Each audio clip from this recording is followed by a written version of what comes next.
저는 지난 수요일에 7월 30일에 진해에 있는 해군 본부 또 해군 속한 교육사령부에서 진중세례식이 있어서 다녀왔는데요. 그 일행들을 만나는 전국에서 모여든 8개 연의 감독님들과 만나는 곳이 이 손원일 선교센터였습니다. 1시간여를 머무르면서 전시관을 돌아보고 또 그 센터를 이제 만든 이사장을 만나고 또 현재 그곳에 기관 목회하고 있는 해군 군목 출신의 이제 조 목사님을 만나서 얘기하면서 몇 가지를 생각했습니다. 전시관을 들어가자마자 크게 선비사자, 우리에게는 십자가로 보이는 이 땅에 십자가를 세우던 선비사자가 있고 사방으로 이렇게 쓰여 있습니다. 해군은 신사여야 한다. 신사는 하나님과 사람 앞에서 겉과 속이 깨끗한 사람이다.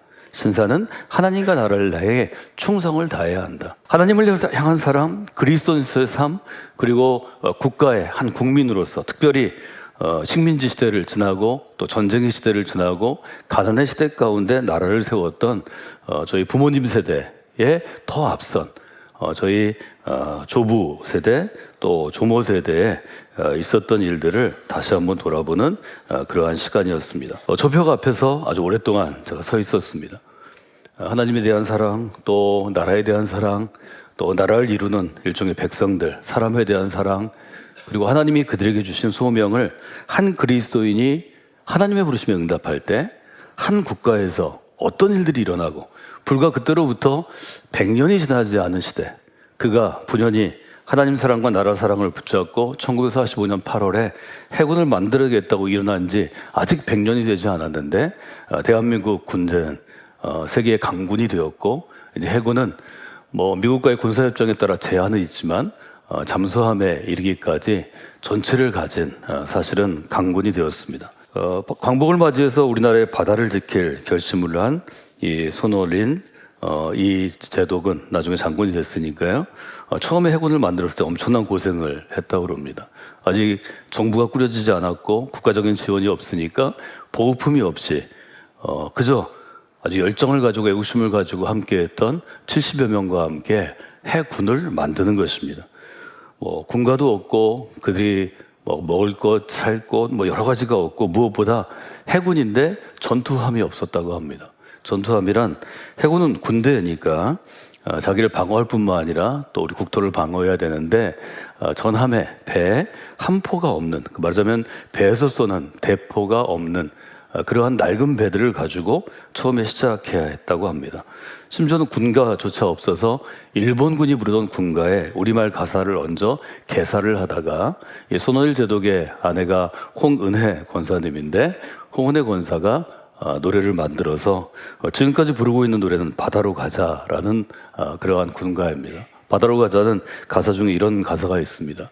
우리들은 이 바다 위에 이 몸과 마음을 바쳤나니 바다의 용사들아 돛달고 나가자 오대양 저 끝까지.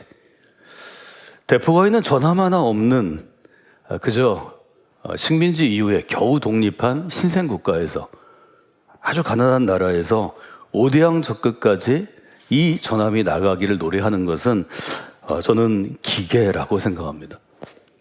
미국이나 유럽의 선진국들이 이 노래를 1945년에 들었다면 웃고 말았겠지만 그 후손이고 그 땅 가운데 살아야 하고 우리의 자녀들이 이 땅 가운데 살고 또 이 땅 가운데 묻힐 대한민국 사람으로서는 오대양 저 끝까지 군함도 없는 해군을 만들어서 군가를 불렀던 사람들의 마음과 열정과 그 담대함을 저는 좀 우리 청년들이 물려받았으면 좋겠습니다.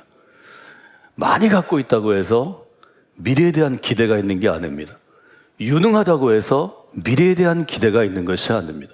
좀 가진 게 없어도 좀 입은 것이 변변치 않아도 혹 지금은 조금 우리가 다른 사람 보기에 비웃거나 업신여김을 당해도 그 마음에 미래에 대한 희망을 품고 있다면 아주 분명하게 얘기하면 지금 베드로 전서의 말씀처럼 하나님이 우리에게 주시는 하나님의 진리, 하나님의 영혼에 대한 표대를 갖고 있다면 그들의 지금의 현실보다 앞으로 다가올 미래가 더 큰 것이고 우리는 그것을 믿음이 이루는 기적의 역사라고 부릅니다.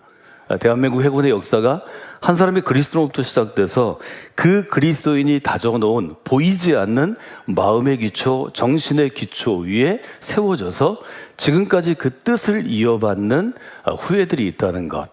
이것이 저는 한국 교회의 저력이라고 생각합니다. 한국 교회의 힘이라고 생각합니다. 우리가 그 일들을 우리 청년들에게, 청년이 된 자녀들에게 분명히 물려줄 필요가 있다고 봅니다.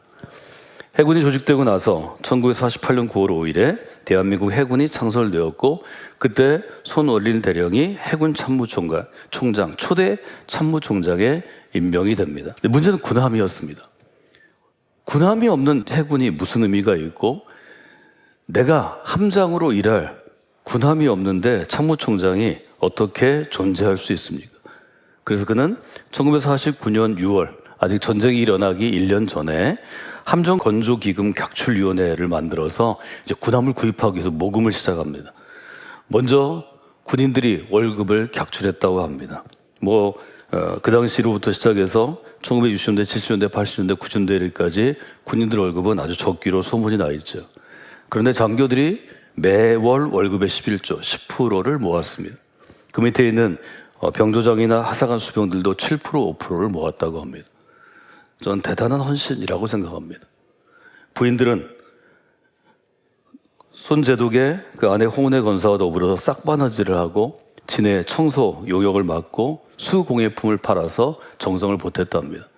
결국 그 당시 정부에 이승만 대통령이 정부 보조금을 조금 더 주어서 손원일 대통령이 직접 미국에 가서 아주 낡은 군함이겠죠. 낡은 군함을 구입해서 처음으로 한 표를 가진 군함을 갖게 되는데, 그것이 백두산함입니다. 자료사진 나머에서 여러분들이 보시면 알 수 있는데요. 흑백이라서가 아니라 실제로 배가 낡아서 그렇습니다. 해군 본부를 방문할 때 해군사관학교 교장을 하다가 이제 은퇴하신 장성이고 또 장로님이 저희들을 안내했는데, 요즘은 좀 우리나라가 좀 더 경제적인 사정이 좋아졌으니까 함선을 하나 건조하면 그 함선이 25년 정도, 함선의 상대였더라 25년, 30년 안에 이제 퇴역한답니다. 퇴역하면 전시하기도 하고, 또 우리보다 못 사는 나라들에서 그것들을 원할 때 일종의 외교적이고 또 무역적의 관계들을 생각해서 저희들이 잘 고쳐서 기증하기도 한다고 합니다. 그때 한 분이 물어봤습니다. 그러면 미국 같은 선진국은 몇 년에 퇴역합니까? 그러니까 20년이면 퇴역한답니다. 한 전함이요. 아직도 우리에게 그런 격차가 있구나, 이런 생각을 했고요. 또 잠수함을 이제 우리나라가 만듭니다. 만든 지 얼마 오래되지 않았습니다. 30년 정도 되는데요. 우리가 만든 제일 큰 잠수함이 3,000톤급입니다. 그리고 아직 디젤 엔진과 또 하이브리드 수소 전지까지를 쓰는데, 미국이나 중국이나 아니면 소련 혹은 유럽의 어떤 나라들, 일본도 핵잠수함을 다 갖고 있습니다. 핵잠수함은 그 크기 자체가 잠수함이 10,000톤이 넘습니다. 저희가 들어간 것은 1,800톤이었는데 42명의 군사들이 한번 내려가면 적어도 올해 작전을 수행하면 3주 정도 할 수 있는 것이었는데, 영화에서 보는 것보다는 잠수함은 굉장히 좁습니다. 그 좁은 곳을 이리 나누고 저리 나눠서 부딪히는 그곳에 있는 청년들의 또 해군들의 노고와 수고를 저희들이 더 한번 깊이 생각하게 되었습니다. 잠수함에 타는 병사들은 일반 병사가 아니고요. 대부분 장교하고 부사관들인데, 직업군인들인데, 이들은 2번 세상과 이별을 한다고 합니다. 부두에서 잠수함이 진해에서 출항하기 위해서 나갈 때, 그리고 수면 밑으로 가라앉아서 자망할 때, 내려갈 때, 어느 정도 내려가냐 그러니까 이론상으로는 325m까지 내려갈 수 있고, 대부분 275m 정도에서 활동할 수 있다, 이런 이야기를 들었습니다. 세상과 이별한다는 거죠. 그리고 기도한답니다. 하늘을 다시 볼 수 있게 해달라고. 간단한 이야기는 아니죠. 거기에 있는 우리를 안냈던 함장이, 그 잠수함이 굉장히 우리가 핵잠수함을 갖고 있지 않지만 하나의 수천억 혹은 1조에 이르는 엄청난 과학기술 장비들인데, 자기는 자부심을 가지고 국가재산을 운영한다고 얘기하는데 중령입니다. 중령하면 40대에 되게 진급하고 50대 초반에 진급하죠. 이런 것들을 보면서 여러 가지 생각을 했습니다. 저는 8시 반 예배에서 청년부 여름 캠프 보고를 위해서 나와 있는 청년 리더들과 또 참석한 청년들에게 청년기에 제일 중요한 것이 어떤 것인가를 나눴습니다. 지금 우리나라의 청년들은 청년기에 중요한 게 대학교라고 생각합니다. 내가 입학하고 졸업한 대학이 나의 인생을 좌우한다고 생각합니다. 직업이라고 생각합니다. 어떤 회사에 다니는가 또 어떤 직종에 있는가가 내 인생을 좌우한다고 생각합니다. 정말 그럴까요? 대학교가 영향을 주긴 하지만 여러분의 마음의 그릇, 지식의 그릇, 지혜의 그릇, 영혼의 그릇을 넓혀줄까요? 직업이 여러분에게 정말 한국에서 영향을 많이 주지만 그 직업이 받는 대우와 연봉이 여러분의 지식의 그릇과 지혜의 그릇과 여러분의 영혼의 그릇을 넓힐 수 있을까요? 저는 그렇게 생각하지 않습니다. 저는 제 청년대부터 지금까지 40여 년간 청년들과 씨름하고 교회 공동체 안에서 믿음의 사람들과 함께 하면서 누구의 영향을 받는가가 가장 중요하다고 가르쳐 왔습니다. 20대 청년 시절이 우리의 평생을 좌우하는 것은 내가 20대 누구의 영향을 받는가입니다. 청년기에 누구의 영향을 받는가? 나에게 영향을 준 사람은 누구인가? 여러분의 인생에 특별히 청년기에 영향을 줘서 오늘의 인생이 있게 한 사람은 누구였습니까? 누가 여러분의 인생을 바꾸었습니까? 2주 전에 저는 제가 대학교에 다니면서 1980년대에 김영옥이라는 일종의 동양 철학자가 그의 영향을 받은 수십 명의 사람들이 동양 철학을 전공하고 출판사를 만들고 방송국에 들어가서 동양 철학의 가치에 대해서 하기 위해서 PD들이 되고 그 사람들이 결국 자리를 잡게 되니까 대학 강단에서 자기가 물러난 김영옥 교수를 불러들여서 그의 50대, 60대 수많은 프로그램들이 한 방송국 채널을 통해서 나왔습니다. 대부분 같은 학교 국문과와 사학과 출신들의 PD들이 한 일입니다. 청년철에 영향을 받는 것은 엄청나게 중요합니다. 지난 수요일 저녁 예배에 훈련생 중에 580명 정도가 참석을 하고 200명 가까운 인원이 세례를 받았습니다. 요즘은 군인들이 자율적으로 수요일날 종교행사에 참석하기 때문에 100명은 천주교로 가고 100여 명은 불교로 가고 나머지 가장 많은 인원들이 그래도 교회로 옵니다. 불교는 20여 년 전부터 어떤 전략을 쓰냐면 아이들이 종교 생활할 때 내 몸 안에 있지 않고 오면 스님이 그렇게 얘기합니다. 똑같은 군종 장교입니다. 우리는 아무것도 요구하지 않는다. 누워라. 눈 감아라. 자라. 그리고 우리는 그때 초코파이 줬는데 그때 무슨 햄버거 미리 줬습니다. 피자 시켜줬습니다. 저희들이 모일 때 가끔 만나면 얘기합니다. 우리는 인원이 너무 많아서 초코파이 주기도 어려워. 너희들은 피자 줄 수 있지? 좋겠다. 천주교도 비슷합니다. 교회만 애들 오면 일어서라, 앉아라, 찬양해라, 또 누가 와서 또 설교하고 또 박수치고 난리를 칩니다. 여전히 30년 전이나 20년 전이나 10년 전이나 제가 군부대를 방문할 때 애들이 제일 좋아하는 곡인데요. 한번 보시겠습니다.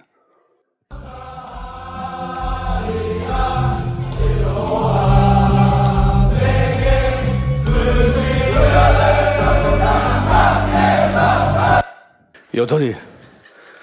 그래서 저희 교회에서도 군목들이 부족하니까 군인교회를 맡을 민간인 사역자로 저희가 수련목을 파송해서 우리 김현신 목사님이 1년 정도 사역했는데 지금도 실로암을 부르느라고 저한테 어제 물어보더라고요.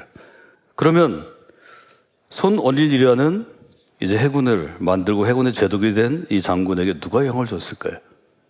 손원일은 1909년 6월 22일에 평안남도 증산군 국부면 오홍리라는 곳에서 태어났습니다. 그의 아버님이 감리교회 목사님이신 손정도 목사님이십니다. 손정도 목사님은 대한민국 임시정부가 세워졌을 때 의정원의 의장을 지낸 독립운동가입니다. 손정도 목사는 독특한 자기의 신앙의 철학이 있는데요. 걸레 철학이라고 불립니다. 그는 늘 이렇게 이야기하고 이렇게 가르치고 이렇게 살았습니다. 비단 옷은 없어도 그만이다. 그러나 걸레는 하루만 없어도 집안이 엉망이 된다. 나는 걸레와 같은 삶을 택해서 불쌍한 우리 동포들을 도우며 살겠다. 바울은 자기의 삶을 나는 날마다 죽는 삶을 살겠다고 결심합니다. 그가 그리스도인이었기 때문에 감리교회 목사로 헌신한 그리스도였기 때문에 자기의 자녀들에게도 그 정신이 영향을 주었다고 저는 생각합니다. 이것이 신앙이 가지고 있는 위대한 유산입니다. 손전도 목사의 살아있는 그리스도의 정신이 그 아들 손어린 제독에게로 흘러가서 대한민국 해군의 역사를 이룬 것입니다. 저는 이런 분을 정신이 살아있는 그리스도인이라고 말하고 싶습니다. 여러분, 우리 교회 청년들을 위해 기도할 때 그렇게 기도해 주십시오. 이 청년들이 20대를 지내면서 정신이 살아있는 그리스도를 만나게 하여 주시옵소서. 정신이 살아있는 그리스도를 만나야 그 영혼의 큰 파도가 치는 것입니다. 큰 풍랑이 오는 것입니다. 그래서 그 영혼을 바꾸는 놀라운 역사가 일어납니다. 저는 자녀들 키우는 부모들에게 늘 이 점을 지난 40년간 강조해 왔습니다.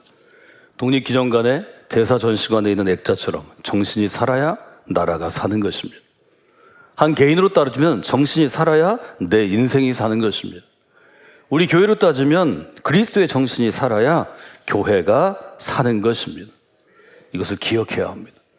여러분이 스스로 정신이 살아있는 그리스도인이 되고자 애쓰고 수고해서 여러분의 믿음의 그릇을 넓히는 사람들이 되어야 하고, 여러분을 만난 어떤 청년들이 그 정신을 받아들이고 그 정신에 온 몸이 전율해서 그의 삶이 바뀌고 변화되는 놀라운 믿음의 역사가 있어야 합니다. 이것이 우리 교회 여디디아 청년부의 사역이 되기를 원합니다. 이 사역이 될 수 있도록 여러분들이 기도하시고 응원하시고 수고하셔야 합니다. 그 일을 마음 가운데 두시기를 봅니다. 저는 손원리 선교센터의 과거 역사, 또 오늘, 또 내일의 미래 비전을 보면서 베드로 전서의 이 말씀을 떠올렸습니다.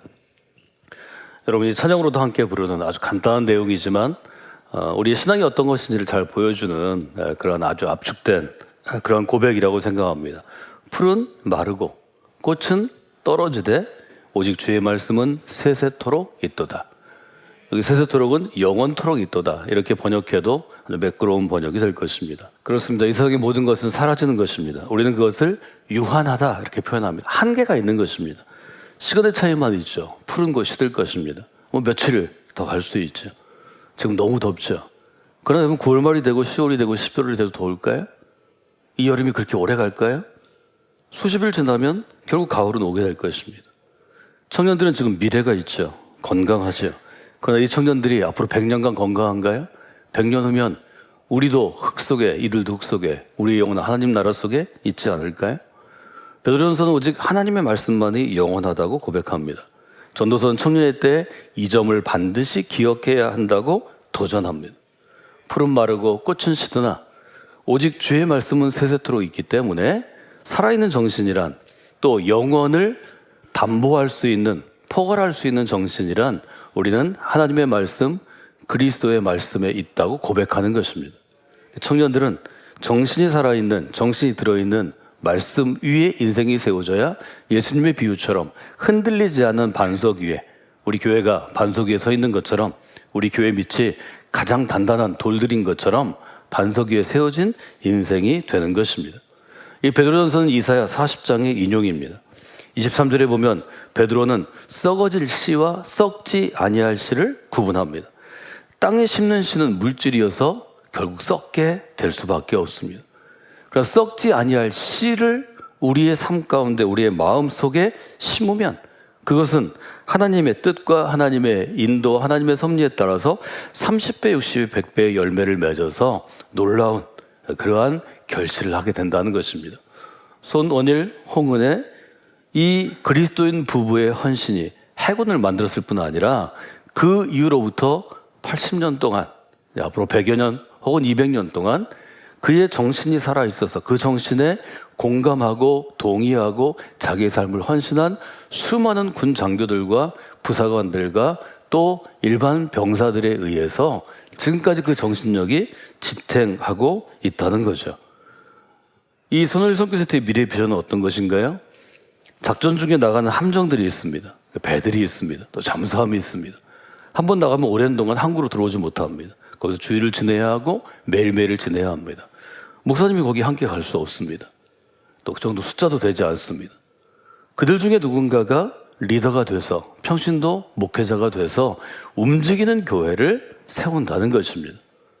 움직이는 교회를 세운다는 것, 저는 아주 적절한 비유라고 생각했습니다. 육군도 공군도 다 저희 정해진 교회 주일에 가서 신앙생활을 할 수 있습니다. 그러나 해군은 정해진 주일에 바다 위에 떠 있기 때문에 어떻게 할 수 없습니다. 바닷물 속에 있기 때문에 어떻게 할 수 없습니다. 그때 움직이는 교회를 세운다는 것, 이것은 아주 적절한 쓰임받는 인생이 될 것입니다.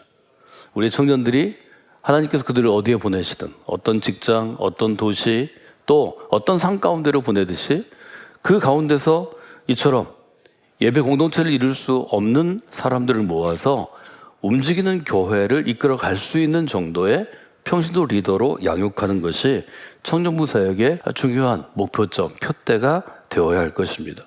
에베소는 우리를 향해서 이렇게 권면합니다. 세월을 아끼라. 세월을 아끼라. 청년의 때가 가장 세월을 아껴야 할 때입니다. 이때 아낀다는 의미는 우리가 예를 들어서 청년 시절에 경제로 좀 궁핍하죠. 커피를 마시지 않고 내가 이 일을 해야 되겠다. 우리가 커피 줄여서 우리 교회 건축할 때도 헌금했습니다. 이렇게 어떤 돈을 아끼는 개념이 아닙니다. 이때 아끼다라는 것은 무엇인가 하면 하나님의 때 하나님이 정하신 일을 하는 것입니다. 그래서 건져 올리다 이런 뜻이 있습니다. 여러분, 바다에는 진해 앞바다에도 많은 물고기가 살고 있을 것입니다. 그래서 그 물고기는 나와 상관이 없는 물고기입니다. 내가 그물을 치든 아니면 낚시를 하든 물고기를 건져 올렸을 때 그때 나와 물고기는 관계가 있는 것입니다.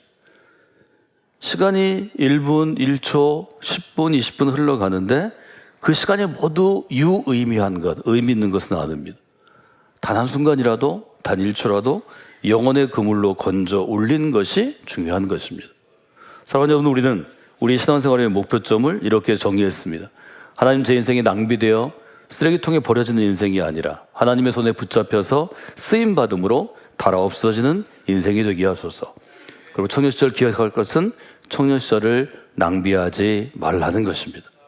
특별히 그리스도인들은 청년 시절을 하나님의 말씀에 목숨을 걸고 하나님의 살아있는 말씀 가운데 살아있는 그리스도의 정신이 그의 인생에 심어지도록 애쓰고 노력해야 합니다. 그러면 하나님께서 그 인생을 움직이는 교회로 파송하실 것입니다. 그가 서 있는 곳, 그가 움직이는 곳, 그가 생활하는 곳에서 조그만 신앙 공동체, 조그만 교회들을 이루어서 이 땅 가운데 하나님의 나라를 세울 수 있도록 세우시는 것입니다. 여러분, 우리 청년들을 위해서 기도해 주십시오. 하나님, 우리의 청년들이 살아있는 그리스도의 정신, 말씀 위에 인생을 세우기를 원합니다. 청년 시절의 말씀을 세우라. 저는 그렇게 늘 도전해 왔습니다. 하나님, 우리 청년들이 정신이 살아있는 그리스도인을 20대에 만남으로 정신이 살아있는 그리스도인으로 살아가게 하여 주시옵소서. 청년일 때 하고 싶은 일들이 많이 있습니다. 하나님, 우리 청년들이 이 청년 시절을 낭비하지 않기를 원합니다. 살아있는 그리스도의 정신에 사로잡혀서 정말 달아 없어진 인생이 되겠다고 결단하고 그 인생을 준비하는 시기가 되게 하여 주시옵소서. 여러분이 기도하시면 하나님께서 우리의 청년들을 그 길로 인도해 주실 것입니다.